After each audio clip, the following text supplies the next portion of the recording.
अल्लाह ताला का प्यारे आका सल्लल्लाहु ताला अलैहि वसल्लम पर कैसा करम है कि आपकी उम्मती शब कदर की एक रात इबादत करें तो उनका सवाब पिछली उम्मत के 1000 माह इबादत करने वालों से ज्यादा हो।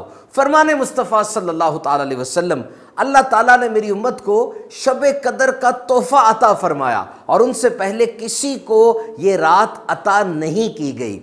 याद रहे, शब कदर पूरे साल में एक दफ़ा आती है और कसीर रवायात से साबित है कि ये रमज़ान मुबारक के आखिरी 10 दिन और उनमें भी ताक रातों में होती है। और बाज़ उलमा के नज़दीक ये रमज़ान मुबारक की 27वीं शब है। इमाम आज़म रदी अल्लाह तआला अन्हु से भी यही मरवी है। उबई बिन काब रदी अल्लाह तआला अन्हु भी 27वीं शब को ही लैलतुल कदर फरमाते।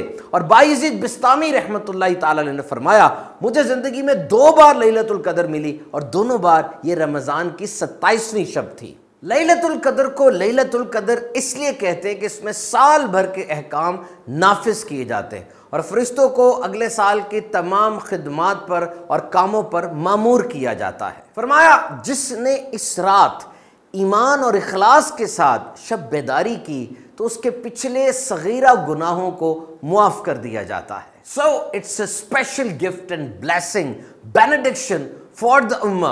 इरशाद फरमाया, तो तुम्हारे पास एक महीना आया जिसमें एक रात है जो 1000 महीनों से बेहतर है। तो जो इस रात में महरूम रहा वो तमाम नेकियों से महरूम रहा और महरूम वही रहेगा जिसकी किस्मत में महरूमी है। कैसी फजीलत है कि जब शब कदर आती है, हज़रत जिब्रील अमीन अलैहिस्सलाम सैयदुल मलाइका फरिश्तों की जमात में उतरते हैं और हर उस खड़े बैठे बंदे को दुआएं देते हैं जो अल्लाह के जिक्र में मशगूल होता है। और ये रात सुबह तुलू होने तक आफतों और बलाओं से सलामती वाली रात है। तो आज की रात को बिल्कुल गफलत में नहीं गुजारना चाहिए।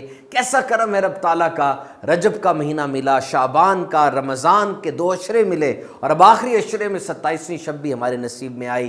तो आइए मिलकर इबादत कर लेते हैं और दुआ मांग लेते हैं कि ऐ मालिक मौला, कोरोना वबा को इस दुनिया से दफ़ा फरमा और हम सबको आफियत वाली, अच्छी सेहत वाली ज़िंदगी अता फरमा।